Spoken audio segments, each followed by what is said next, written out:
जी अस्सलाम वालेकुम। कैफ 7 आज के लेक्चर आगाज़ करते हैं। Lecture number 47। आज के लेक्चर में हम मैनेजरियल पोर्शन में थर्ड चैप्टर स्टार्ट करने जा रहे हैं, जिसमें से फ्रीक्वेंटली क्वेश्चन टेस्ट होता है। ये हमारा चैप्टर है चैप्टर 6 एथिक्स। एथिक्स से रिलेटेड होता है ये कि बिजनेस में एथिकल डिसीजन मेकिंग करते हुए एथिकल कंसीडरेशन को हमें कंसीडर करना चाहिए या नहीं, और ख़ास तौर पे कैसे करना चाहिए तो हम सबको पता है। अच्छा, टॉपिक की तरफ चलने से पहले मुझे ये बताइए कि क्या प्रीवियस वीक में, जो कि बेसिकली छुट्टियों का वीक था, ईद का वीक था, उसमें आपने छुट्टियां तो खूब एंजॉय की होंगी, ऐसे ही है? क्या कुछ पढ़ा भी या नहीं? मतलब क्लासेस ऑफ थी, स्टडीज तो ऑफ नहीं थी ना, पढ़ाई तो फिर भी आप कर सकते थे, कोई थोड़ा बहुत, डेली नहीं की होगी, कोई 2-4 दिन कोई स्टडी की हो, कोई प्रीवियस टॉपिक ही रिवाइज किए आपने। चलिए एक छोटी सी एक्सरसाइज करते हैं आगे चलने से पहले। आप लोगों ने एक फ्रेश पेज पे लिखना है चैप्टर 4 और चैप्टर 5। मैनेजरियल पोर्शन में सबसे अहम चैप्टर्स यही हैं। इन चैप्टर्स में क्या है, डिफरेंट थ्योरीज हमने डिस्कस की हैं, और आपने देखा होगा कि हर थ्योरी की केस स्टडीज को अटेम्प्ट करने का तरीकाकार थोड़ा सा डिफरेंट होता है, यानी हर थ्योरी में उसकी रिक्वायरमेंट भी डिफरेंट होती है, और उस रिक्वायरमेंट के मुताबिक उस केस स्टडी को कैसे अटेम्प्ट करना है वो तरीकाकार भी थोड़ा डिफरेंट होता है। हमें थ्योरी के लिहाज से अपनी केस स्टडी को स्ट्रक्चर करना होता है। मैं सिर्फ ये जानना चाहता हूं कि क्या आपको पता है कि हमने चैप्टर 4 और 5 में कौन कौन सी थ्योरीज पढ़ी हैं। थ्योरीज की डिटेल नहीं जानना, डिटेल नहीं पूछ रहा फिलहाल, सिर्फ आपने मुझे नाम लिखना है, लिस्ट डाउन करना है कि हमने कौन कौन सी थ्योरी स्टडी की है। जैसे मुझे तो सिर्फ एक थ्योरी जहन में आ रही है, 5 फोर्सेस, पोर्टर 5 फोर्सेस मॉडल, सिर्फ यही। ठीक है, तो चैप्टर आइडेंटिफाई करने की जरूरत नहीं है कि ये थ्योरी किस चैप्टर में डिस्कस हुई थी, सिर्फ आपने ये लिस्ट डाउन करना है कि ये थ्योरी हमने डिस्कस की है मैनेजरियल पोर्शन में। डन जी, समझ आ गई आपको? ऑनलाइन वाले स्टूडेंट्स आप भी लेक्चर को यहाँ पे पास कीजिए, फ्रेश पेज लीजिए और लिखिए, मुझे अंदाजा हो कि आप जो है वो चैप्टर 4 से 5 के कौन से कंसेप्ट ऐसे हैं जो अभी तक आपको याद है और कौन से भूल गए। पास कीजिएगा जरा जी। उम्मीद है अब आपने लिख लिया होगा 1 बाय 1। अच्छा, मैं आप लोगों से थ्योरी पूछूंगा, जो थ्योरी कोई एक स्टूडेंट बता दे, आपने नोट करना है कि क्या आपने अपनी लिस्ट में वो थ्योरी लिखी थी या नहीं लिखी थी तो उसको ऐड करके आगे टिक कर देना है, और अगर लिखी थी तो उसके आगे टिक कर दीजिए। टिक करने का मकसद ये होगा कि जब मैं किसी और स्टूडेंट से थ्योरी पूछूं तो वो थ्योरी ना बताए। पर्पस क्या है, इस छोटी सी एक्सरसाइज 10 से 15 मिनट में एक्सरसाइज हमने कंप्लीट करनी है। इसका मकसद ये है कि आपको रिफ्रेश हो सके कि चैप्टर 4 और चैप्टर 5 में हमने जो कंसेप्ट्स पढ़े थे वो कौन कौन से थे और इनमें कैसे क्वेश्चन आते हैं, हमने अटेम्प्ट कैसे करना है। ठीक है, ताकि आगे जब वो रिवीजन क्वेश्चन आपके साथ शेयर किए जाए तो आपको कम से कम बेसिक्स का आइडिया हो कि कौन कौन से केस स्टडीज हम कर चुके हैं। जी, सबसे पहले बताइए कौन सी case study? Porter 5 forces model. तो बताइए, पोर्टर 5 फोर्सेस मॉडल में हमसे क्या टेस्ट करता था? वो हमें कोई ना कोई एक सिचुएशन देता किसी बिजनेस की। वो कभी किसी होटल के बारे में उसने हमें बता दिया, और कभी इसके अलावा किसी कंपनी के बारे में इंफॉर्मेशन दे दी, कभी किसी एयरलाइन के बारे में इंफॉर्मेशन दे दी, और हमें कहता था इस इंडस्ट्री का एनालिसिस कीजिए। पोर्टर 5 फोर्सेस मॉडल मुझे बताइए, ओवरऑल इकोनॉमी लेवल का एनालिसिस है, इंडस्ट्री लेवल का एनालिसिस है, या कि कंपनी लेवल का एनालिसिस है? इंडस्ट्री लेवल का एनालिसिस है। ठीक है, जिसमें हमने ये देखना होता है कि कोई भी इंडस्ट्री कितनी प्रॉफिटेबल या कितनी कंपेटिटिव है। इसमें 5 फोर्सेस उसने हमें बताई थी। कौन कौन सी 5 फोर्सेस थी? Bargaining power of buyer, bargaining power of supplier, competitive rivalry between existing firm, फिर इसके बाद थ्रेट ऑफ न्यू एंट्रेंट्स और थ्रेट ऑफ सब्स्टिट्यूट गुड्स। शाबाश। हमने इंफॉर्मेशन से एनालाइज करना होता था कि किस फोर्स की स्ट्रेंथ हाई है, किसकी लो है, और क्वेश्चन के अंदर उसने हमें डिफरेंट फैक्टर्स या इंफॉर्मेशन दी होती थी। हम क्या करते थे, इंफॉर्मेशन, रेलिवेंट इंफॉर्मेशन को पिक करते थे और डिसाइड करते थे दो चीजें, दो फैसले करने होते थे। हमने क्वेश्चन में से रेलिवेंट इंफॉर्मेशन, रेलिवेंट फैक्टर को पिक किया और दो फैसले किए। पहला फैसला क्या किया, किस फोर्स से रिलेट करता है, और दूसरा फैसला क्या किया, इसकी स्ट्रेंथ इससे हाई होगी या लो होगी। और जितनी भी फोर्सेस हैं वो पॉजिटिव होती हैं कि नेगेटिव होती हैं? नेगेटिव है। नेगेटिव का मतलब क्या है, अगर इनकी स्ट्रेंथ हाई होगी तो हमारा प्रॉफिट कम होगा, और अगर ये फोर्सेस की स्ट्रेंथ लो होगी यानी ये फोर्सेस वीक होंगी तो हमारा प्रॉफिट हाई होगा। ये तो थी हमारी एक थ्योरी। इसके अलावा दूसरी थ्योरी हमने कौन सी स्टडी की थी? बीसीजी मैट्रिक्स, अच्छा बीसीजी मैट्रिक्स जो है वेस्टर्न कंसल्टिंग ग्रुप, ये पहले मुझे ये बताइए ये किस लेवल की थ्योरी है? ओवरऑल इकोनॉमी लेवल की थ्योरी है, ये इंडस्ट्री लेवल की थ्योरी है या कंपनी लेवल की? Company level. अच्छा ये कंपनी की किसी नॉर्मली सिंगल प्रोडक्ट को डील करती है या मल्टीपल प्रोडक्ट्स को? Multiple product. बीसीजी मैट्रिक्स किस चीज के नाम है? बीसीजी मैट्रिक्स इस चीज का नाम है कि अमूमी तौर पे कंपनीज का प्रोडक्ट पोर्टफोलियो होता है। प्रोडक्ट पोर्टफोलियो का मतलब कंपनीज बहुत सी प्रोडक्ट्स में डील कर रही होती है। हर प्रोडक्ट कंपनी के लिए इक्वली इंपॉर्टेंट नहीं है।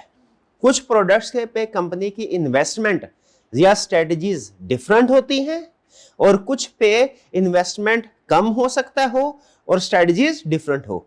बीसीजी मैट्रिक्स हमें क्या बताता है? कहता है किसी भी प्रोडक्ट पे आपने कितना खर्च करना है, इन्वेस्टमेंट कितनी करनी है, और उस प्रोडक्ट के बारे में आपकी स्ट्रेटजी क्या होनी चाहिए, ये आपने प्रोडक्ट की पहले क्लासिफिकेशन करनी है, फिर उसके मुताबिक डिसीजन करना है। वो 4 तरह की क्लासिफिकेशन हमें देता है बीसीजी मैट्रिक्स में। तो इसका मतलब 4 तरह की स्ट्रेटजीज ऐसी हैं प्रोडक्ट के लिहाज से जो हमसे वो एग्जाम में पूछ सकता है। अच्छा बीसीजी मैट्रिक्स में वो टेस्टिंग करता है तो क्वेश्चन के अंदर इंफॉर्मेशन कैसी देता है? वो नॉर्मली 2 प्रोडक्ट्स होती हैं, एक प्रोडक्ट भी हो सकती है, नॉर्मली 2-3 प्रोडक्ट्स होती हैं, हमें उसके बारे में इंफॉर्मेशन देगा और हमसे 2 चीजें अमूमी तौर पे पूछता है। पहली चीज क्या पूछता है कि बताओ प्रोडक्ट का क्वाड्रेंट कौन सा, यानी टाइप ऑफ प्रोडक्ट कौन सी है, और दूसरी चीज क्या पूछता है भाई इसके बारे में स्ट्रेटजीज बताओ। बीसीजी मैट्रिक्स में नॉर्मली रिक्वायरमेंट क्या होती है उसकी? 2 रिक्वायरमेंट। पहली रिक्वायरमेंट क्या है? आइडेंटिफिकेशन करनी है, उसने प्रोडक्ट की क्लासिफिकेशन करवाता है। दूसरा स्ट्रेटजी। अच्छा जब वो क्लासिफिकेशन कराता है, हम क्लासिफिकेशन किस बेस पे करते हैं? बीसीजी मैट्रिक्स को 2x2 मैट्रिक्स बोलते हैं ना, ठीक है, यानी 2 कैटेगरीज होती है हॉरिजॉन्टल साइड पे और 2 होती हैं वर्टिकल साइड पे। तो किस बेसिस पे क्लासिफिकेशन करते हैं? मार्केट शेयर पे और ग्रोथ रेट पे। तो हमारी प्रोडक्ट की क्लासिफिकेशन कितनी होती है? 4। अच्छा एक्स एक्सिस पे क्या आता है भला? मार्केट शेयर, और वाई एक्सिस पे ग्रोथ रेट। ठीक है जी। अगर दोनों लो हो प्रोडक्ट क्या होगी? Dog product. दोनों हाई हो स्टार प्रोडक्ट होगी। प्रॉब्लम कहाँ आती है स्टूडेंट को एग्जाम में? मिक्स क्या हो जाता है, जब एक चीज हाई होती है और एक चीज लो। तो आपने देखना जब ग्रोथ रेट हाई है और शेयर लो है तो कौन सी प्रोडक्ट होगी? ग्रोथ रेट हाई शेयर लो, क्वेश्चन मार्क। और जब ग्रोथ रेट लो हो और रिलेटिव मार्केट शेयर हाई हो तो फिर क्या होगा? कैश का। ठीक है। अच्छा स्ट्रेटजी मुझे सिर्फ एक 2 स्ट्रेटजी, 2 चीजें बतानी है आपने हर एक में, इन्वेस्टमेंट और स्ट्रेटजी। इन्वेस्टमेंट कम होगी ज्यादा होगी, ठीक है, फंडिंग के बजाय उसका फाइनेंशियल एस्पेक्ट को डिस्कस कर दे, एक स्ट्रेटजी बता दे, और एक आप दूसरी नॉन फाइनेंशियल जैसे फॉर एग्जांपल एडवर्टाइजमेंट वगैरह और कुछ दूसरे, क्या कंटिन्यू डिसकंटिन्यू वगैरह। डॉग के बारे में क्या स्ट्रेटजी हो सकती है? ऐसा कॉमन स्ट्रेटजी क्या है कि इसको डिसकंटिन्यू कर दिया जाए, इसको डिसकंटिन्यू। लेकिन सेकंड पॉइंट में आपने क्या लिखना है? कुछ केसेस ऐसे भी होते हैं जिनमें डिसकंटिन्यू नहीं किया जाता। किसमें नहीं किया जाता? हाँ लेगेसी प्रोडक्ट। इसी तरह अगर स्टार प्रोडक्ट है तो उसका क्या करेंगे? इन्वेस्टमेंट को बढ़ाएंगे, ठीक है, उसमें इन्वेस्टमेंट को बढ़ाएंगे। अच्छा वो कैश फ्लो से आ रहा होगा लेकिन आपने उसको री इन्वेस्ट कहां करना है? उसी को सपोर्ट करने के लिए। क्वेश्चन मार्क क्या करना है? आपने देखना है उसका पोटेंशियल कितना है। अगर उसमें पोटेंशियल ऐसा है कि आप मार्केट शेयर बढ़ा सके, अपना मार्केट शेयर कैप्चर करने का पोटेंशियल है, तो फिर आपने क्या करना है? उसमें इन्वेस्टमेंट करनी है, ठीक है, ताकि आप उसको कन्वर्ट कर सकें स्टार प्रोडक्ट में। और अगर फर्ज कीजिए कि उसमें पोटेंशियल नहीं है, फिर क्या करना है? फिर वो डॉग प्रोडक्ट का ट्रीटमेंट उसके साथ करना है, वो डॉग प्रोडक्ट बन जाएगी, यानी उसे डिसकंटिन्यू कर। और जो कैश का है उसको हार्वेस्ट करना है, ज्यादा से ज्यादा प्रॉफिट अर्न करना है, कैश उससे करना है, और जो प्रॉफिट आएगा उसको फिर सपोर्ट करना है किसके लिए? अदर प्रोडक्ट्स के लिए। क्वेश्चन मार्क को भी सपोर्ट किया जा सकता है, डॉग प्रोडक्ट को भी सपोर्ट किया जा सकता है, कुछ केसेस में हो सकता है स्टार को भी सपोर्ट कर रहे हो, वो डिपेंड करता है। क्लियर? ये अच्छा इसके बाद नेक्स्ट थ्योरी कौन सी थी? ये जो बीसीजी मैट्रिक्स के अलावा product life cycle. Product life cycle में हम, अच्छा बीसीजी मैट्रिक्स और प्रोडक्ट लाइफ साइकिल में फर्क क्या है? बीसीजी मैट्रिक्स है मल्टीपल प्रोडक्ट्स की थ्योरी और प्रोडक्ट लाइफ साइकिल है सिंगल प्रोडक्ट की थ्योरी, यानी सिंगल। इसमें क्या कंसेप्ट है? मेन कंसेप्ट इसमें ये है जो प्रोडक्ट लाइफ साइकिल में आपको सिखा रहा है कि किसी भी प्रोडक्ट के जो उसके एक्सपेंसेस होते हैं और जो उससे इनफ्लो होता है, किसी भी प्रोडक्ट के जो आउटफ्लो होंगे और या इनफ्लो होगा, ये ओवर द ईयर सेम नहीं रहता। ये प्रोडक्ट लाइफ साइकिल के हिसाब से चेंज है, ये उसकी लाइफ साइकिल के हिसाब से चेंज होता रहता है। जैसे हम इंसान हैं, ठीक है, इसकी एग्जांपल ये थी कि हम चाइल्डहुड में हमारे इनफ्लो ना होने 0 होते हैं और आउटफ्लो हमारे ज्यादा होते हैं। फिर उसके बाद जब हम टीन एज में आ जाते हैं तो हमारे एक्सपेंडिचर का स्ट्रक्चर थोड़ा सा डिफरेंट होता है, इनफ्लो उसमें भी ना होने के बराबर होता है। प्रैक्टिकल लाइफ में जाते हैं, इनफ्लो भी ज्यादा हो जाता है, आउटफ्लो भी ज्यादा होता है उस एज में, ठीक है। और जब थोड़ा सा हम ओल्ड एज में जाते हैं तो उसमें इनफ्लो ज्यादा होता है। जैसे हो सकता है आप किसी सीनियर पोस्ट पे काम कर रहे हो, बिजनेस अपना ग्रो हो चुका हो, या एम्प्लॉय हैं तो रिटायर हो चुके हो, उससे पेंशन मिलती हो आपको, ठीक है, इनफ्लो होता है। और आउटफ्लो यानी एक्सपेंडिचर कंपैरेटिवली कम। उसी तरह प्रोडक्ट जो है ना, ये भी जब अपने लाइफ साइकिल पे चलती है तो इसमें प्रोडक्ट लाइफ साइकिल अप्रोच आपको क्या बताती है, हर प्रोडक्ट के जो इनफ्लो और खास तौर पे एक्सपेंडिचर होगा वो different stages of life cycle के डिफरेंट होगा। आपने पहले पहचाना है प्रोडक्ट अपनी लाइफ के किस फेज पे है, उसके मुताबिक उस पर इन्वेस्टमेंट करनी है। प्रोडक्ट लाइफ साइकिल क्या बताता है, प्रोडक्ट में इन्वेस्टमेंट किस बेस पे करनी है, उसकी लाइफ साइकिल के लिहाज से। बीसीजी मैट्रिक्स क्या बताता है कि हमने प्रोडक्ट की क्लासिफिकेशन करनी है। बीसीजी डिफरेंट प्रोडक्ट लेवल पे काम करता है और product life cycle single product की स्टेज के ऊपर। तो उसमें कितनी स्टेजेस थी प्रोडक्ट लाइफ साइकिल में? 4 स्टेजेस थी। कौन कौन सी? इंट्रोडक्शन, ग्रोथ, मैच्योरिटी और डिक्लाइन। शाबाश। इसमें अक्सर जो कॉमन क्वेश्चन होता है वो क्या होता है कि मैच्योरिटी पीरियड को एक्सटेंड कैसे किया जा सकता है। क्या आपको ये फीचर पता है, मैच्योरिटी स्ट्रेटजीज कुछ बता सकते हैं कैसे किया जा सकता है? न्यू फीचर ऐड किए जा सकते हैं, न्यू डिजाइन, अनटैप्ड मार्केट को एक्सेस किया जा सकता है, एक्सप्लोर किया जा सकता है। बिल्कुल ठीक है। अच्छा, अनटैप्ड मार्केट से मुझे एक और थ्योरी याद आ गई। प्रोडक्ट लाइफ साइकिल तो क्लियर होगी, हमने फेजेस डिस्कस कर लिए और थोड़ा सा स्ट्रेटजीज पे हमसे पूछता है। एक और थ्योरी थी, वो कौन सी थी? Strategic gap. शाबाश, ठीक है। ये क्या थ्योरी थी स्ट्रेटेजिक गैप वाली? हम क्या करते थे, हाँ जी, एक मार्केट को, इंडस्ट्री को एनालाइज करना है। उसमें बेसिक कंसेप्ट क्या था स्ट्रेटेजिक गैप में? उसमें कंसेप्ट ये था, आप अपने कंपेटिटर्स को पहचाने और फिर उस लिहाज से कंपेटिटर्स को पहचान के अपनी स्ट्रेटजी बनाएं। स्ट्रेटेजिक गैप का मैसेज ये था। अच्छा, कंपेटिटर को पहचानना क्या बड़ा मुश्किल काम होता है? यस। गलत कंसेप्ट क्या होता है, एक इंडस्ट्री में जितनी भी कंपनीज है वो एक दूसरे की कंपेटिटर हैं। ये कंसेप्ट गलत है, ठीक है। सही कंसेप्ट क्या है? कंपेटिटर्स वो हैं जिनकी जो सेम स्ट्रेटजी को फॉलो करते हो, जो सेम इंडस्ट्री में, वो कंपेटिटर नहीं। जैसे उसने 2 एग्जांपल्स दी थी। एक एग्जांपल थी कि जब सेम इंडस्ट्री के अंदर कंपनीज कंपेटिटर नहीं होती।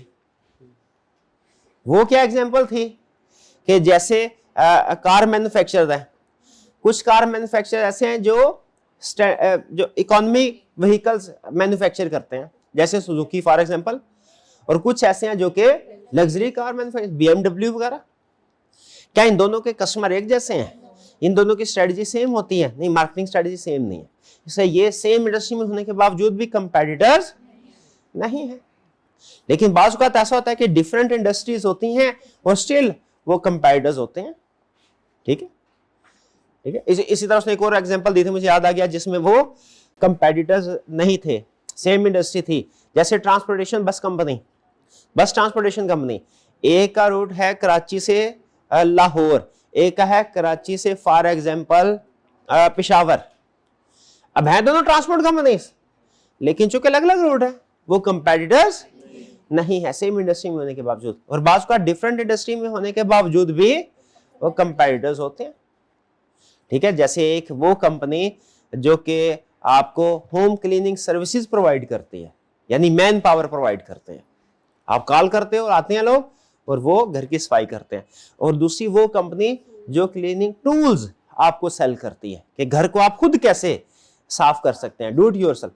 एक बेसिकली मैन पावर सप्लाई कर रहे हैं, दूसरा टूल सप्लाई कर रहे हैं, इंडस्ट्री डिफरेंट है, मार्केट सेम है, दोनों सेम कस्टमर को स्ट्रेटजी सेम है, टारगेट कर रहे हैं कि घर की सफाई के लिए आप हमसे राब्ता कीजिए। तो ये कंसेप्ट, ये बेसिक मैसेज था स्ट्रेटजी गैप एनालिसिस का। फिर इसमें हमने देखा था जब हम ग्रुपिंग बनाते हैं, ठीक है, तो हमारे कुछ कंपैटिटर्स ऐसे हैं जो सेम ग्रुप में होंगे, स्ट्रेटजी ग्रुपिंग में सेम ग्रुप वाले हमारे लिए कंपैटिटर्स हैं। उसी इंडस्ट्री के अंदर अगर डिफरेंट ग्रुप वाले हैं, कंपैटिटर्स नहीं, ठीक है। और फिर हमने देखा था, इससे हमें यह भी पता चलता है कि मार्केट में कौन सी जगह खाली है, उसको बोलते हैं स्ट्रेटेजिक स्पेस, ठीक है। वो ऐसी स्पेस होती है जिस पे अभी तक किसी कंपनी ने टारगेट, यानी वो ऐसा मार्केट की जगह या ऐसे टाइप ऑफ कस्टमर है जिनको अभी तक किसी कंपनी ने टारगेट नहीं किया, हम उसको टारगेट कर सकते हैं। स्ट्रेटेजिक स्पेस का ये फायदा होता है, स्ट्रेटेजिक स्पेस अनटैप्ड मार्केट को आइडेंटिफाई करना और फिर उसको टारगेट करना। आपको याद होगा इसमें हमने केस स्टडी भी की थी गाड़ी वाली, जिसमें एक हाईटेक फीचर्स थे उसके और कुछ इकोनॉमी फीचर्स थे। तो हमने ये देखा था जब हाईटेक होती है और इकोनॉमी फीचर तो ज्यादा डिमांड होती है, और इनमें से भी कंपैरेटिवली इको फीचर्स की ज्यादा डिमांड थी। और एंड पे उसने पार्ट, पहले तो उसने हमसे ट्रेंड एनालिसिस करवाया था, फिर पार्ट बी उसने पूछा था बताइए स्ट्रेटजिक गैप आइडेंटिफाई करें मार्केट में, और फिर बताइए कि हमें कौन सी प्रोडक्ट को लॉन्च करना चाहिए। याद है हमने आइडेंटिफाई किया था केस स्टडी, शाबाश। इसके अलावा कौन सी केस स्टडी थी, कौन सा मॉडल था स्ट्रेटजी गैप के अलावा? स्वॉट एनालिसिस। स्वॉट एनालिसिस बेहतरीन, स्वॉट एनालिसिस तो हमारा लास्ट या लेटेस्ट एनालिसिस था। ये सबसे ज्यादा पावरफुल थ्योरी है मैनेजरियल पोर्शन में। दो थ्योरीज है, आप सारी चीजें भूल जाएं, ये दो थ्योरीज हर किसी, ये दोनों थ्योरी इंशाल्लाह आने वाली है पेपर में, स्वॉट एनालिसिस और पेस्टल एनालिसिस। पेस्टल एनालिसिस अभी हमने कवर दी की, लेकिन वो इसी फैक्टर्स को एक दूसरे एंगल से देखने का नाम है। तस्वीर के दो रुख होते हैं ना, तस्वीर सेम रहेगी, फैक्टर सेम है, यानी एक ही केस स्टडी है, उसका एंगल 1 रखेंगे तो वो स्वॉट एनालिसिस बन जाएगा, उसी केस स्टडी को एक डिफरेंट एंगल से देखेंगे तो वो पेस्टल एनालिसिस बन जाएगा। स्वॉट एनालिसिस में हमने क्या सीखा था, बेसिक कंसेप्ट हमने ये सीखा था भैया, ये जो मार्केट है ना, मार्केट ये एक तरह से बैटलफील्ड है, इसमें दुश्मन है हमारे कंपेटिटर्स एक तरह से, ठीक है। हर रोज हमें नई स्ट्रेटजी, नए फैक्टर्स का सामना करना पड़ता है, बहुत से फैक्टर, डायनामिक इंडस्ट्री है, इसमें बहुत से फैक्टर्स ऑपरेट कर रहे होते हैं। स्वॉट एनालिसिस हमें क्या बताता है, वो बताता है कि आप अपने प्लस और माइनस का भी एनालिसिस करें और कंपेटिटर्स के भी प्लस माइनस का एनालिसिस करें, ठीक है।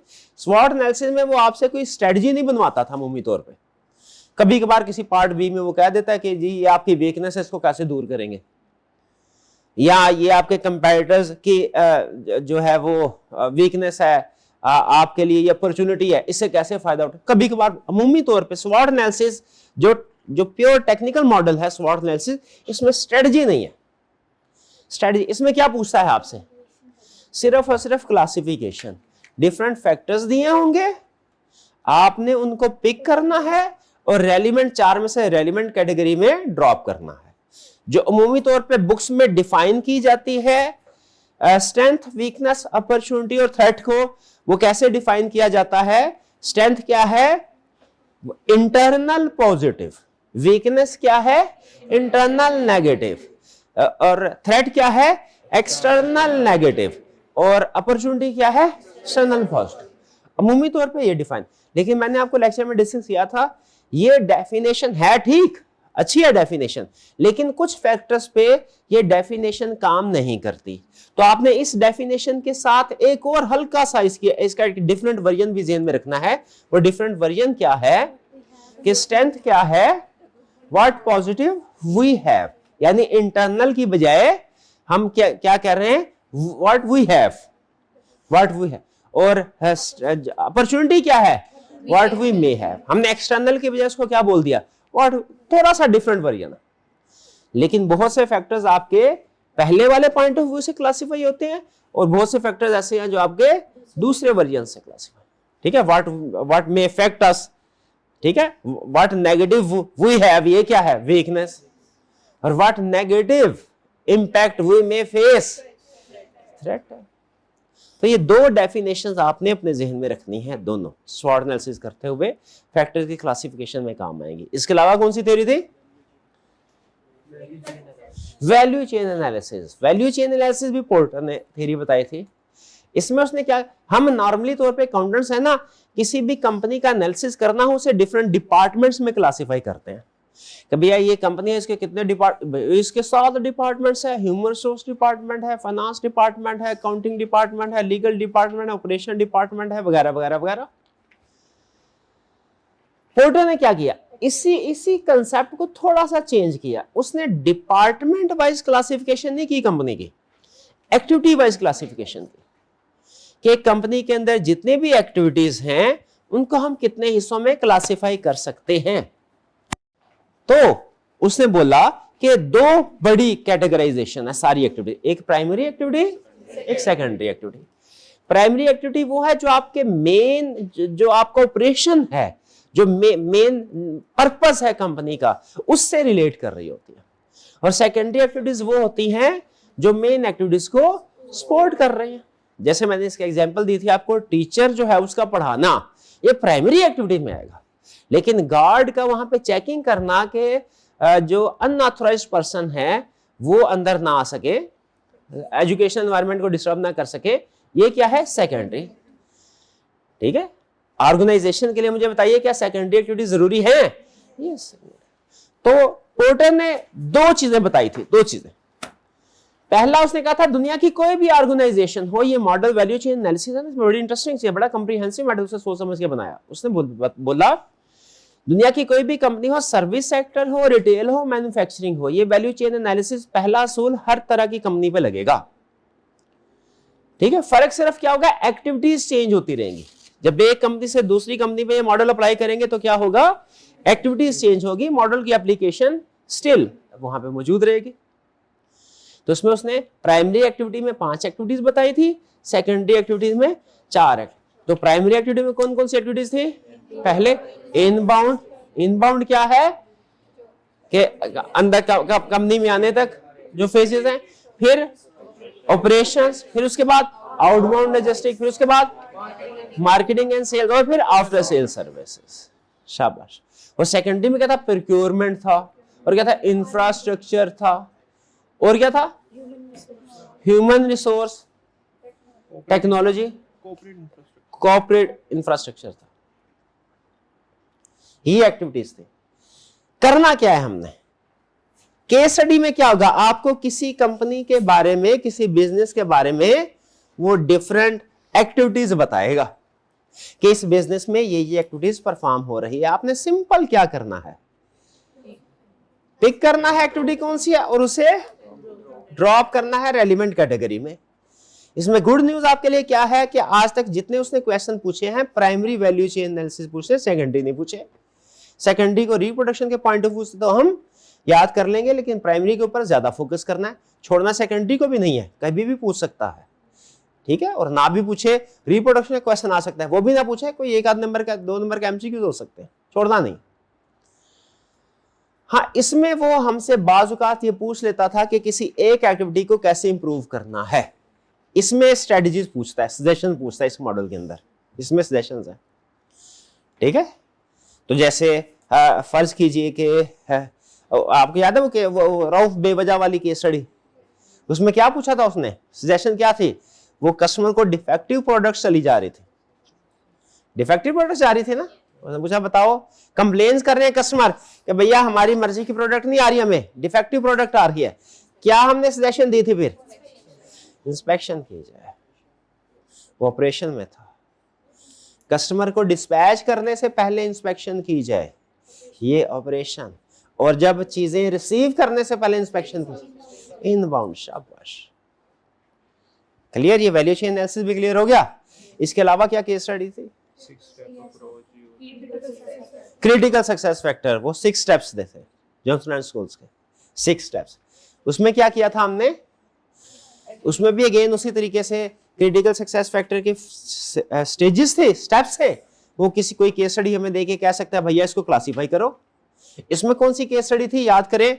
वो टेलीफोन वाली थी, कोई कॉल वाली, कॉल सेंटर वाली थी केस स्टडी। हाँ जी, हाँ, जिसमें प्रॉब्लम ये थी कि वो हाँ टाइम रिड्यूस करना चाह रहे थे, टाइम को रिड्यूस करना चाह रहे थे, ये प्रॉब्लम थी। तो क्रिटिकल सक्सेस फैक्टर और क्रिटिकल सक्सेस फैक्टर में एक और कंसेप्ट था हमारा, वो कौन सा कंसेप्ट था?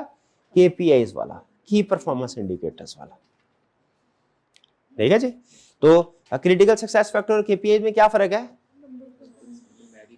हाँ, क्रिटिकल सक्सेस फैक्टर है आपका ऑब्जेक्टिव बेंचमार्क, ऑब्जेक्टिव क्या है आपका, और केपीआई क्या है? क्वांटिटेटिव मेजरमेंट कि आप उसको कैसे अचीव करेंगे। ठीक है, ये था क्रिटिकल सक्सेस फैक्टर। इसके अलावा हाँ, बेंचमार्किंग की टाइप्स थी, वो क्या था? वो कंपैरेटिव बेंचमार्किंग थी, इंटरनल बेंचमार्किंग थी, कस्टमर बेंचमार्किंग और ऑपरेशनल बेंचमार्किंग थी। ऑपरेशनल और कंपैरेटिव बेंचमार्किंग में क्या फर्क था? ऑपरेशनल बेंचमार्किंग थी हमारी इंटरनल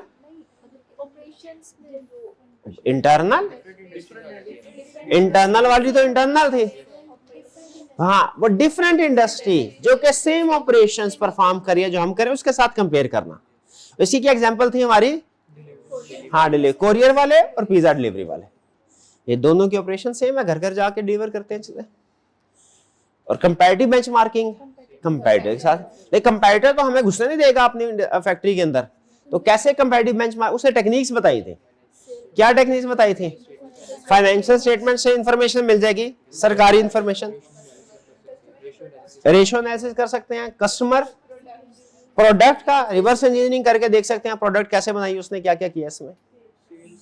ठीक है, सेल्स एनालिसिस कर सकते हैं जो कि फाइनेंशियल स्टेटमेंट्स पे बेस कर रहा है। बिल्कुल ठीक है। इसके अलावा कोई थ्योरी? लगभग सारी होगी सारी। चलिए, और कौन से थे? हाँ, रिसोर्सेज एंड कंपिटेंस। इसमें क्या हमने आइडेंटिफाई करना था? सबसे पहले तो अहम होता था रिसोर्स और कंपिटेंस को डिफरेंशिएट करना। रिसोर्स और कंपिटेंस को कैसे डिफरेंशिएट कर? रिसोर्स क्या है? रिसोर्सेज, एसेट्स वगैरह जो टेंजिबल भी हो सकते हैं, इनटेंजिबल भी हो सकते हैं। और कंपिटेंस क्या है? अहम चीज ये, इसमें भी रिसोर्सेज को आप आइडेंटिफाई कर लेते हैं, कंपिटेंस में क्या है? एबिलिटी, एक्टिविटीज, मेथड, प्रोसेस, ये कीवर्ड्स हैं, ये याद रखने हैं। फिर से बताइए क्या? एबिलिटीज, प्रोसेस, मेथड्स, एक्टिविटीज, ये है कंपिटेंस। उसने क्या बताया था हमें कि कंपैरेटिव एडवांटेज हासिल करना है, सस्टेनेबल कंपैरेटिव एडवांटेज हासिल करना है, तो आपको क्या करना पड़ेगा? रिसोर्सेज की क्लासिफिकेशन करनी पड़ेगी, थ्रेशोल्ड रिसोर्स में और यूनिक रिसोर्स में, और फिर पिक करना है किसको? यूनिक रिसोर्स को। फिर कंपिटेंस की क्लासिफिकेशन करनी पड़ेगी, कैसे? थ्रेशोल्ड कंपिटेंस और कोर कंपिटेंस, और पिक करना पड़ेगा किसको? कोर कंपिटेंस को। ठीक है, और फिर उसने निशानियां बताई थी कि क्या निशानियां है? एक बताई थी उसने ड्यूरेबल, सस्टेनेबल कंपिटेंस की, ड्यूरेबिलिटी और डिफिकल्ट टू कॉपी। और फिर उसने हमें फ्रेमवर्क बताया था, एक वीरियो फ्रेमवर्क। वीरियो फ्रेमवर्क क्या चीज था? ये किसको क्लासिफाई करता है? रिसोर्सेज को, यूनिक रिसोर्स को आइडेंटिफाई करने के लिए होता था वीरियो फ्रेमवर्क, और कंपिटेंस के लिए भी। तो वीरियो फ्रेमवर्क में क्या बताता है कि आपके रिसोर्सेज में क्या फीचर्स होंगे तो वो यूनिक रिसोर्स होगा और वो कंपैरेटिव एडवांटेज हासिल करने में हेल्पफुल होगा। क्या बताए थे? वैल्यूएबल हो, रेयर हो, इमिटेबल ना हो और ऑर्गेनाइज्ड हो। क्लियर? ये तो थी हमारी क्विक रिवीजन चैप्टर 4 और 5 के। अब चलते हैं यहां से आगे। अभी आपका काम है, यहां तक आपको मैं ले आया, गैप जो था हमारा 1 हफ्ते का, कोशिश किया थोड़ा सा उसके ऊपर जरा कंसेप्ट रिफ्रेश हो जाए। आपने कोशिश करनी है घर जाके 2 क्वेश्चन मैंने दिए आपको, दोनों फाइनेंस के, आज की होम असाइनमेंट में। आपने कोशिश करनी है कि कोई एक केस स्टडी भी रीड कर लें, सिर्फ रीड कर लें, ठीक है, वो काफी है। ये ऐसा कीजिएगा, असाइनमेंट मैंने दी है दोनों न्यूमेरिकल, एक फाइनेंस का कॉस्ट ऑफ कैपिटल, एक इन्वेस्टमेंट अप्रेजल। आपने करना यह है कि इन दोनों में से कोई एक टॉपिक का न्यूमेरिकल क्वेश्चन कर लें और दूसरे न्यूमेरिकल क्वेश्चन के बदले में मैनेजेरियल की 2 केस स्टडी रिटर्न कर ले, ऐसा कर ले, ठीक है, अपनी मर्जी की, अपनी चॉइस की, जो आपको लगता है आपका कंसेप्ट वीक है। क्लियर? एक क्वेश्चन करना है फाइनेंस पोर्शन में से और 2 केस स्टडीज मैनेजेरियल की। आज की होम असाइनमेंट। चलते हैं आज के लेक्चर की तरफ। आज का चैप्टर 6 क्या है? ये एथिकल डिसीजन मेकिंग। आसान चैप्टर है, 3 लेक्चर्स होंगे।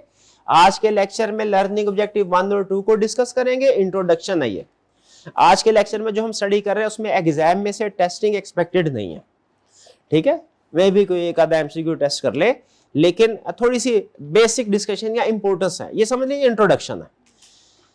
तो आज के लेक्चर में लर्निंग ऑब्जेक्टिव 1 और 2 हम कवर करेंगे। फिर कल के लेक्चर में लर्निंग ऑब्जेक्टिव 4, ये एग्जाम में ज्यादा टेस्ट होता है, समझ लीजिए कोई 80% टेस्टिंग जो है, 80% केस स्टडी इस लर्निंग ऑब्जेक्टिव में से, 20% केस स्टडी लर्निंग ऑब्जेक्टिव 3 में से।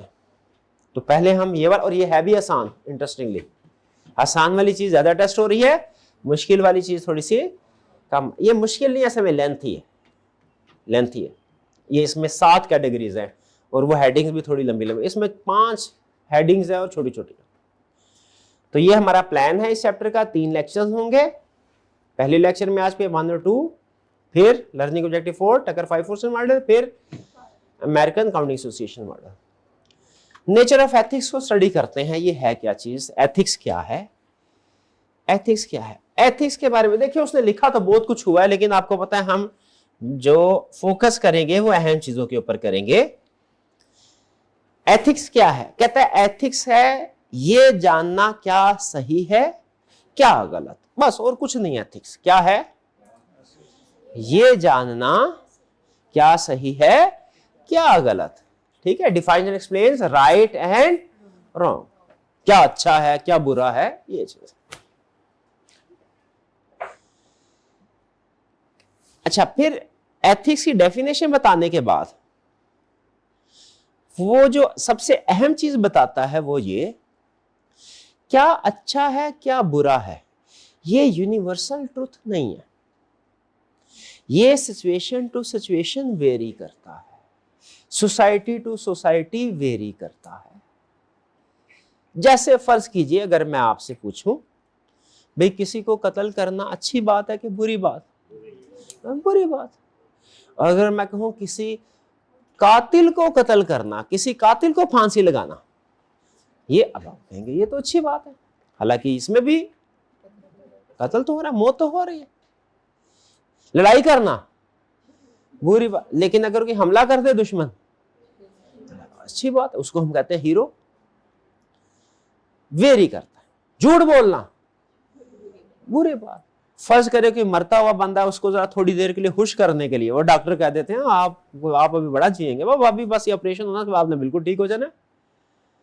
थोड़ी देर के लिए पेशेंट अगर खुश हो जाए, या उस फैमिली वाले कोई उसको कोई खुशी की खबर सुना दे। अब मुझे बताएं, खुशी की खबर है लेकिन झूठ है, गुड या बैड? अब गुड। तो क्या राइट है क्या रॉन्ग है, ये केस टू केस वेरी करता है, डिपेंड करता है। वो कहता है ये यूनिवर्सल ट्रूथ नहीं है, डिपेंड करता है सोसाइटी पे। ये एक रिलेटिव कंसेप्ट है। ये क्या है? एब्सोल्यूट कंसेप्ट नहीं है। एब्सोल्यूट का मतलब ऐसा कंसेप्ट नहीं है जो हर जगह सेम हो, बल्कि रिलेटिव कंसेप्ट। रिलेटिव का मतलब क्या? ये कंटेक्स्ट पे डिपेंड करता है क्या राइट है क्या रॉन्ग। ठीक, हमें अपनी डेली लाइफ में बहुत से एथिकल इश्यूज को फेस करना पड़ता है। वो कंसेप्ट यहां पे देता है, इस कंसेप्ट को कहते हैं एथिकल डायलेमा। एथिकल डायलेमा कहते हैं ऐसी सिचुएशन को, देखिए जिंदगी में क्या सही है क्या गलत, सम टाइम ये डिसीजन करना बहुत आसान है, ठीक, लेकिन सम टाइम सिचुएशन ऐसी होती है कि वो व्हाइट या ब्लैक नहीं होती, बाज़ औक़ात बहुत सी चीजें ऐसी होती है ग्रे एरिया में होती है। वो कहता है बिजनेस में और रियल लाइफ में आपको अक्सर ऐसी सिचुएशन को फेस करना पड़ेगा जो ग्रे एरिया में होंगी, जिनमें क्लियरली आप ये फैसला नहीं कर सकेंगे कि ये राइट है या ये रॉन्ग है। ये चैप्टर आपको उन सिचुएशन के लिए तैयार करवा रहा है। कह रहे वरना क्या सही है क्या गलत है ये तो आपको पता है, ये तो आपको 10 साल पहले जब आपने इस सोसाइटी के अंदर कोई 10-12 साल गुजारे तो आपको पता चल जाता है, सिखाने की जरूरत नहीं है आपको फॉर्मली, आपको पता चल क्या सही है क्या गलत। कहता है हमें अपनी डेली पर्सनल लाइफ में भी और प्रोफेशनल लाइफ में भी बहुत सी ऐसी सिचुएशन है जिनमें फैसला करना पड़ता है क्या सही है क्या गलत, और ये फैसला थोड़ा सा मुश्किल हो जाता है। अब वो आपको थोड़े से मुश्किल सवाल पूछ रहा है, शायद इनमें से एक दो का जवाब आपके लिए बहुत आसान हो, और मैं भी एक दो का जवाब देते हुए आप थोड़ा सा सोचें। ICAP ने कुछ क्वेश्चंस आपके सामने रखे हैं जिनका आपने आंसर बताना है क्या सही है क्या गलत। पहला, क्या एक अकाउंटेंट को फाइनेंशियल स्टेटमेंट्स को ओवरसेट करना चाहिए अपने जो फाइनेंशियल स्टेटमेंट बना रहा है? बिल्कुल ठीक है, नहीं करना चाहिए। क्यों नहीं करना चाहिए? क्योंकि इससे इन्वेस्टर्स जो हैं वो मिसलीड होंगे। शाबाश, ये फैसला आपने बड़ी आसानी के साथ कर लिया, गुड। इसमें क्लियरली पता चल गया क्या राइट है क्या रॉन्ग है। क्या एक पर्सन जिसकी डेथ हो चुकी है उसके ऑर्गन्स को निकाल के उसके गुर्दे को निकाल लिया फॉर एग्जांपल, या उसकी आंखें निकाल ली उसकी इजाजत के बगैर, क्या किसी जिंदा इंसान को डॉक्टर को लगा देनी चाहिए? सवाल ये, कितने स्टूडेंट्स का ख्याल नहीं, वो कंसेंट दिए बगैर मर गया, कंसेंट नहीं है, लेकिन लाश उसकी पड़ी है और दूसरी तरफ एक जिंदा इंसान तड़प रहा है। बता कितने स्टूडेंट का ख्याल है कि डॉक्टर को उसके ऑर्गन निकाल के जिंदा इंसान को शिफ्ट कर देने चाहिए? अच्छा, और कितना का ख्याल है कि परमिशन के बगैर भी कर देना? फर्ज करें लावारिस लाश है, लावारिस लाश है, यानी पूछने वाला ना हो तो उसके साथ जो मर्जी सलूक करें, कमजोर बंदा है तो उसके साथ जो मर्जी सलूक कर ले वो ठीक है, अगर कोई वाली वारसान है फिर ये कहना चाहते हैं? चले, मैं सिर्फ ये बता, देखिए अब यहाँ पे थोड़ा सा डिफरेंस ऑफ ओपिनियन आ गया हमारी क्लास में। कुछ स्टूडेंट्स के ख्याल में कर देना चाहिए यस, कुछ के ख्याल में नो। यही वो बताना चाह रहा है, यही ऐसे डिसीजन है जिसमें हमें बाजुकात रुक के सोचना पड़ता है। तो ये वाला फैसला हमारे लिए थोड़ा सा मुश्किल हुआ, यहाँ पे क्लियर नहीं है क्या राइट है क्या रॉन्ग है। ओके, नेक्स्ट कह रहा है क्या सिगरेट को बेचना एथिकल है? क्या सिगरेट को बेचना चाहिए? भाई अगर कोई सिगरेट खरीदने वाला ये कह रहा है भाई मुझे अच्छा फील हो रहा है, और मैं ना बेचने वाले को इतराज ना खरीदने वाले को इतराज, तो आपको क्या इतराज? कितने स्टूडेंट्स के ख्याल में सिगरेट बनाने वाली कंपनीज को एडवर्टीजमेंट की इजाजत दे? वैसे पाकिस्तान में इजाजत नहीं है, आप कभी भी, हमारे जमाने में जब बच्चा होता था तो टीवी पे ऐड आया करती थी, अखबार में ऐड आया करती थी। अरसा दराज हो गया, मेरा 15-20 साल हो गया, मैंने कोई ऐड नहीं देखी, आपने भी शायद नहीं देखी होगी सिगरेट बनाने वाली कंपनीज की। कितने स्टूडेंट्स के ख्याल में सिगरेट मैन्युफैक्चरिंग कंपनीज को इजाजत दे देनी चाहिए एडवर्टीजमेंट की?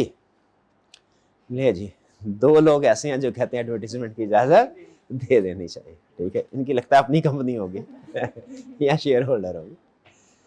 चलिए बाकियों का ख्याल है नहीं, स्टिल यहां पे भी डिफरेंस ऑफ ओपिनियन है अगेन। बहरहाल हमने कंपैरेटिवली आसानी के साथ ये फैसला कर क्या सही है क्या गलत। क्या मीडिया को ऐसी प्रोडक्ट्स को एडवर्टाइज करना चाहिए जो सेहत के लिए नुकसानदेह हैं? जैसे आप देखते होंगे अक्सर ऐसी चीजें जो हैं जो सेहत के लिए नुकसानदेह हैं, वो फेमस जो सुपरस्टार होते हैं, हमारे एक्ट्रेस वगैरह होते हैं, एक्टर एक्ट्रेस, उनके जरिए से एडवर्टाइज को इन्फ्लुएंस करने की कोशिश करते हैं, जिनमें एक जो नुकसानदेह चीज है वो तो कोक, पेप्सी, ये इस तरह के ड्रिंक्स वगैरह जो है, डॉक्टर क्या कहते हैं? इनका मुसलसल इस्तेमाल नुकसानदेह है। तो कभी कभार चले, खैर ये जो कोल्ड ड्रिंक्स वगैरह होते हैं इनका मुसलसल नुकसान, क्या इनको एडवर्टीजमेंट की इजाजत देनी चाहिए? अगेन ये भी एक क्वेश्चन मार्क है, ठीक है। कुछ कहेंगे बिल्कुल इजाजत होनी चाहिए, बल्कि मेरा यहाँ पे ज्यादातर कहेंगे हालांकि सिगरेट भी नुकसानदेह चीज है और ये जो कोल्ड ड्रिंक्स वगैरह है ये भी नुकसानदेह चीज है, लेकिन मेरा ख्याल है यहाँ पे हमने क्लियरली नो कह दिया, यहाँ पे हम क्लियरली ज्यादातर यस। नेक्स्ट क्वेश्चन, क्या एक वकील को ऐसे मुलजिम को डिफेंड करना चाहिए जिसके ऊपर कत्ल का इल्जाम या कोई क्राइम का इल्जाम हो और वकील को पता चल जाए कि उसमें इन्वॉल्व है? बताइए, करना चाहिए या नहीं? क्लाइंट है, हर एक का राइट भी बिल्कुल। एक पॉइंट ऑफ व्यू ये है कि भाई इंसाफ का कानून का दरवाजा खटखटाना तो हर एक का हक है, तो उसका भी हक है कि उसको जो है रिप्रेजेंट किया जाए कोर्ट के अंदर। एक पॉइंट ऑफ व्यू ये है कि नहीं, जब वकील को पता चल गया कि एक क्रिमिनल है तो उसे नहीं उसको ऑफ करना चाहिए। अच्छा मुझे ये बताइए, सिगरेट बनाने वाली कंपनी, अभी आपने बोला इसको एडवर्टाइजमेंट की इजाजत नहीं देनी चाहिए, ऐसा ही है। अगर आपको एक सिगरेट बनाने वाली कंपनी मार्केटिंग मैनेजर के तौर पे अपॉइंट करे और सैलरी हो 5 लाख पर मंथ, कितने स्टूडेंट रिफ्यूज करेंगे? कितने स्टूडेंट रिफ्यूज करेंगे? 6, 7, 8, 9। चलें अब कई स्टूडेंट्स का पॉइंट ऑफ व्यू बदल गया। मैं ये नहीं कह रहा सही है कि गलत है, इसके ऊपर कमेंट नहीं कर रहे, मैं सिर्फ ये कह रहा हूं कि क्या सही है क्या गलत, उसने हमें मैसेज दिया, ये कंटेक्स्ट पे डिपेंड करता है, ये रिलेटिव कंसेप्ट। बाज़ औक़ात ये डिसीजन आसान हो जाता है करना और बाज़ औक़ात डिसीजन मुश्किल हो जाता है। जैसे ये कुछ क्वेश्चन सिचुएशन उसने हमारे सामने रखी, इसमें कुछ सिचुएशंस के अंदर हमारे लिए बड़ा आसान था, पहले में बहुत आसान था राइट या रॉन्ग का डिसीजन करना, और थर्ड में और फोर्थ में भी आसान था, सेकंड वाली में मुश्किल था, और लास्ट वाली में भी किसी हद तक थोड़ा सा मुश्किल था। तो क्या आप इससे एग्री करते हैं कि प्रैक्टिकल लाइफ में बाज़ औक़ात चीजें ऐसी होती हैं जो कि ग्रे एरिया में होते हैं? ऐसी सिचुएशन को हम क्या कहते हैं? Ethical dilemma. जब हम डिसाइड नहीं कर पाते क्या चीज सही है क्या गलत, क्लियरली डिसाइड नहीं कर पाते, यूं कह ले फौरी तौर पे डिसाइड नहीं कर पाते, ऐसी ही सिचुएशन में फैसला करने के लिए वो हमें ये मॉडल पढ़ा रहा है। क्लियर?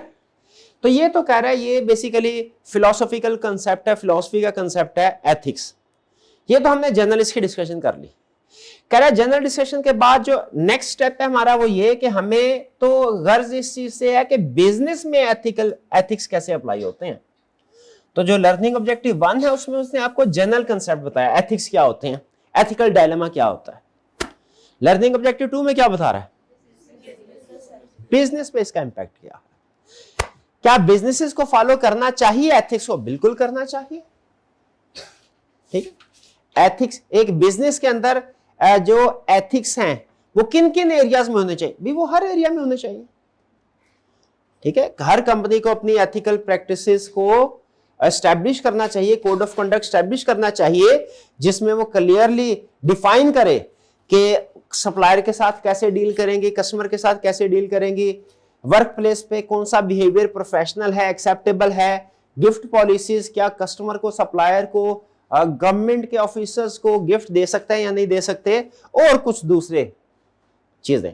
तो हर कंपनी को अपना एक रूल और कोड ऑफ कंडक्ट बनाना चाहिए, रूल्स बनाने चाहिए कि क्या एथिकल प्रैक्टिसेस अलाउड हैं और क्या अलाउड नहीं है। अच्छा मुझे बताइए, क्या एक कोड ऑफ कंडक्ट सारी कंपनीज पे, एथिकल कोड ऑफ कंडक्ट सारी कंपनीज पे अप्लाई किया जा सकता है?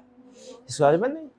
जिसका क्या सही क्या गलत ये सोसाइटी टू सोसाइटी वेरी करता है, बाज़ औक़ात पर्सन टू पर्सन वेरी करता है। मेरे लिए हो सकता है कोई और चीज सही गलत हो, आपके लिए कोई और चीज सही गलत हो। ठीक है, एग्जाम में आपके सर चीटिंग की इजाजत देनी चाहिए, एक दूसरे को सपोर्ट करना, हेल्प करना होता है ना, ये तो एक दूसरे की मदद करना अच्छी बात है। आपका पॉइंट ऑफ व्यू शायद किसी स्टूडेंट का पॉइंट ऑफ व्यू ये हो, एग्जाम में एक दूसरे के साथ बात करना, एक दूसरे की हेल्प करना अच्छी बात है। ठीक है, लेकिन उस्ताद का पॉइंट ऑफ व्यू हो सकता है डिफरेंट हो। ठीक है, वो कहते नहीं क्लास के अंदर पढ़ते पढ़ाते एक दूसरे की हेल्प करना अच्छी बात है, लेकिन कंटेक्स्ट चेंज हो जाए, अगर एग्जाम हॉल में बैठे हैं फिर वही चीज पूरी बन जाएगी कंटेक्स्ट में। तो उसी तरह हम कोई एक कोड ऑफ कंडक्ट सारी कंपनीज के ऊपर अप्लाई नहीं कर सकते। हर कंपनी को चाहिए कि वो अपना कोड ऑफ कंडक्ट खुद बनाए। ठीक है, फिर इसके बाद वो एथिकल रिलेटिविज्म की बात करता है। एथिकल रिलेटिविज्म में वो यही बता रहा है कि क्या चीज एथिकल है क्या नहीं, ये रिलेटिव कंसेप्ट है, एब्सोल्यूट कंसेप्ट नहीं है। एक वक्त में एक चीज हो सकता है एथिकल हो, दूसरे वक्त में वही चीज अनएथिकल हो। रिलेटिव कंसेप्ट ये होता है जो with respect to context apply होता है, डिसाइड होता है। फिर कह रहे अगर एक कंपनी एथिकल है क्या क्या फायदा होगा, ये किसी हद तक थोड़ा सा अच्छा कंसेप्ट है, मे भी 2-3 नंबर के साथ पूछ ले कि एक कंपनी एथिकल प्रैक्टिसेस को फॉलो है, बहुत आसान, एथिकल प्रैक्टिसेस को फॉलो करती है, क्या बेनिफिट होंगे? एम्प्लॉय कमिटमेंट, एम्प्लॉय लॉयल होंगे, इन्वेस्टर कॉन्फिडेंस, इन्वेस्टर का कॉन्फिडेंस बढ़ेगा उसके ऊपर, कस्टमर सेटिस्फाइड होंगे, कस्टमर को पता है एथिकल प्रैक्टिस है, जो कंपनी अपने एम्प्लॉयज के साथ कमिटेड है, एथिकल बिहेवियर रखती है, वो अपने कस्टमर के साथ भी एथिकल बिहेवियर रखेगी। ठीक है जी। अगर मुझे पता चल जाए कि मैं फॉर एग्जांपल जो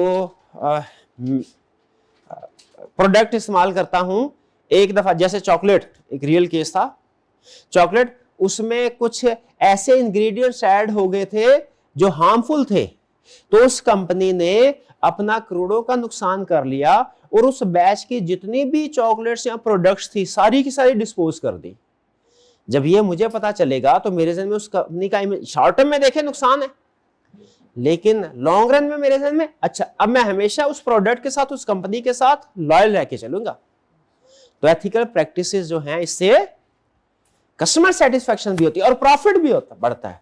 लेकिन याद रखिएगा, एथिकल प्रैक्टिसेस शॉर्ट टर्म में हमेशा आपको नुकसान देंगी। हमेशा नहीं कहना चाहिए, अक्सर एथिकल प्रैक्टिसेस शॉर्ट टर्म में अक्सर नुकसान देगी, आपको कॉस्टली डिसीजन करना पड़ेंगे जिससे कॉस्ट बढ़ती है, लेकिन लॉन्ग टर्म में हमेशा प्रॉफिट देगी, ये पक्की बात है।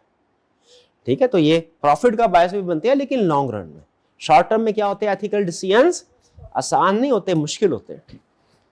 ठीक है, तो जो शॉर्ट टर्म माइंडेड होते हैं वो कहते हैं ठीक है रहने दे, एथिकल बिक्री या चॉकलेट बेचने दे, लो क्या पता चलना, क्या पता चल। हमारे यहाँ क्या है, वो ईद वगैरह के ऊपर वो क्या है, दही भले जो होते हैं, वो चाहे दही खराब हो, आलू पुराने हो, क्या करो भाई, बेच मसाला थोड़ा सा तेज कर दो। कस्टमर के ओह बड़े मजे के थे, बड़े मजे के थे। वो तेज मसाले को क्या समझते हैं हम, खासतौर पे हम जो लाहौर के रहने वाले हैं, वो क्या कहते हैं, ये टेस्टी है। जिस चीज में ज्यादा मसाला हो जाए क्या कहते हैं उसको, ये तो बड़े मजे की है, तो बड़ी टेस्टी है। और सर टेस्ट क्या होता है हमें पता ही नहीं, कभी चखा ही नहीं। बहरहाल तो ये प्रॉफिट्स क्लियर। क्या आप समझते हैं कि बिजनेस को ये सारे फायदे होंगे एथिकल प्रैक्टिस फॉलो करने से? एम्प्लॉय कमिटमेंट होगी, इन्वेस्टर का कॉन्फिडेंस बढ़ेगा, कस्टमर सेटिस्फाइड होगा, लॉन्ग टर्म में प्रॉफिट भी आएगा। डन। चले एंड पे एक छोटी सी चीज, उसने हल्की सी बात करके उसको आगे चला गया है, हम थोड़ा सा इसको डिटेल में डिस्कस करेंगे। Ethical issue and ethical dilemmas in business. Business में क्या एथिकल इश्यूज अराइज होते हैं कि नहीं? नेक्स्ट कंसेप्ट वो यही कह रहा है कि आपको डिटेल में ना डिसीजन मेकिंग कैसे करनी है, ये हम अगले आने वाले लेक्चर में बताएंगे। एक मिनट अगर 5 क्वेश्चन मॉडल है ये सिखाएंगे, इसमें भी डिसीजन मेकिंग से अमेरिकन ये भी बात। फिर कहता है का कोड ऑफ एथिक्स भी है, वो हम यहाँ पे नहीं सिखाएंगे, वो भी एक एथिकल इश्यूज है, लेकिन वो है स्पेसिफिकली काउंटिंग प्रोफेशन से रिलेटेड, ऑडिट प्रोफेशन से रिलेटेड। वो आप टैक्स में पढ़ेंगे, वो आप काउंटिंग में पढ़ेंगे, वो आप ऑडिट में पढ़ेंगे। यहाँ पे एथिकल डिसीजन मेकिंग सिखाई जाएगी आपको किन 2 मॉडल्स के मुताबिक?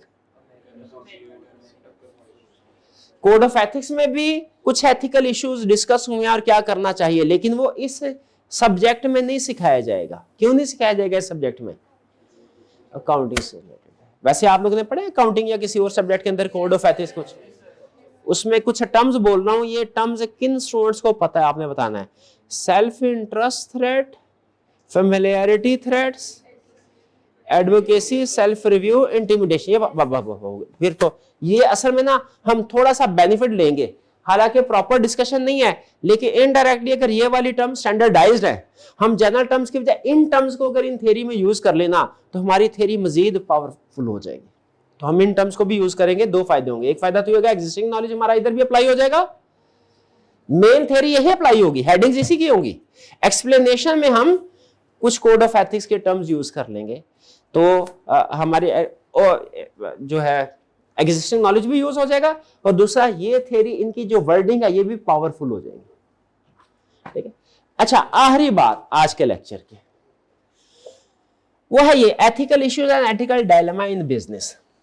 आपसे मैं छोटा सा सवाल पूछना चाहता हूं, आपके ख्याल में क्या practically business organisation unethical practices में इन्वॉल्व होती हैं? अनएथिकल प्रैक्टिस में इन्वॉल्व होते? ओके। ये अनएथिकल प्रैक्टिसेस क्या टूवर्ड्स कस्टमर होती हैं या टूवर्ड्स सप्लायर भी हो सकती हैं, या टूवर्ड्स एम्प्लॉय भी हो सकती हैं, या टूवर्ड्स इन्वेस्टर भी हो सकती हैं, या टूवर्ड्स गवर्नमेंट भी हो सकती हैं? अनएथिकल प्रैक्टिसेस हो सकती है। यानी एक कंपनी की मैनेजमेंट है, जो सीईओ है, सीएफओ है, डायरेक्टर्स हैं, वो अनएथिकल बिहेवियर रख सकते हैं एम्प्लॉइज की तरफ भी, इन्वेस्टर की तरफ भी, सप्लायर की तरफ भी, कस्टमर की तरफ और गवर्नमेंट की तरफ भी। आपने क्या करना है, आपने आज सोचना है और कोशिश करनी है कम से कम एक और ज्यादा से ज्यादा 3, हर एक केस में 3 अनएथिकल प्रैक्टिसेस को लिस्ट डाउन करना है। जैसे अनएथिकल प्रैक्टिसेस टुवर्ड्स एम्प्लॉय, एक क्या भाई, लेट काम करवाना और ओवर टाइम ना देना अनएथिकल है। Child labour unethical, work place harassment unethical है। इसी तरह कस्टमर है, क्या एक्सपायर्ड गुड्स कस्टमर को सेल कर देना अनएथिकल है। ठीक है, तो आपने क्या करना है, ये जो 4-5 स्टेक होल्डर्स है ना, जो कंपनी पे डिपेंड करते हैं, कंपनी के साथ डील करते हैं, बड़े बड़े 4-5 स्टेक होल्डर्स, आपने हर एक स्टेक होल्डर के अंदर ये लिस्ट ऑन करना है कि कंपनी क्या अनएथिकल प्रैक्टिसेस इनके साथ कर सकती है। कौन कौन से stakeholder? Employees, customer, supplier, government और इन्वेस्टर्स, ताकि वो जो आपको पता चले वो केस स्टडी बनाता कैसे है। जब ये सोचेंगे ना, और अगर आपने खुद से इसको लिस्ट डाउन कर ली, कोई 15 आइटम्स आपने इसमें से लिस्ट डाउन करके ले आए, तो इसका मतलब ये होगा लगभग इन्हीं सिचुएशन में से जो आपने लिखी होंगी वो केस स्टडी बनाएगा।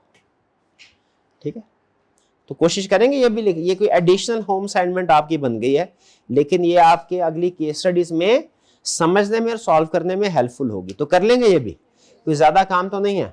हाँ, वैसे भी 8-10 दिन हो गया आपने कुछ नहीं पढ़ा। मुझे भी कल महसूस हो रहा था, मैं सोच रहा था मैं पढ़ाऊंगा कैसे, मुझे ऐसा लगता था मैं पढ़ाना भूल गया हूँ। तो आप पढ़ना भूल गए होंगे हैं, इतनी छुट्टियां आ जाए उस्ताद पढ़ाना भूल जाता है, सो पढ़ना भूल जाते हैं। तो थोड़ा सा हम भी रिफ्रेश होते हैं, थोड़ा सा आप भी रिफ्रेश हो। आज आपके 3 होम असाइनमेंट, पहला मैनेजेरियल की 2 केस स्टडी, दूसरा फाइनेंस की 1 केस स्टडी आप क्वेश्चन कोई सा आपका, और तीसरा अनएथिकल प्रैक्टिसेस की लिस्ट बनानी है स्टेक होल्डर वाइज। डन जी, चलिए आज का लेक्चर यहाँ खत्म करते हैं। अल्लाह हाफिज।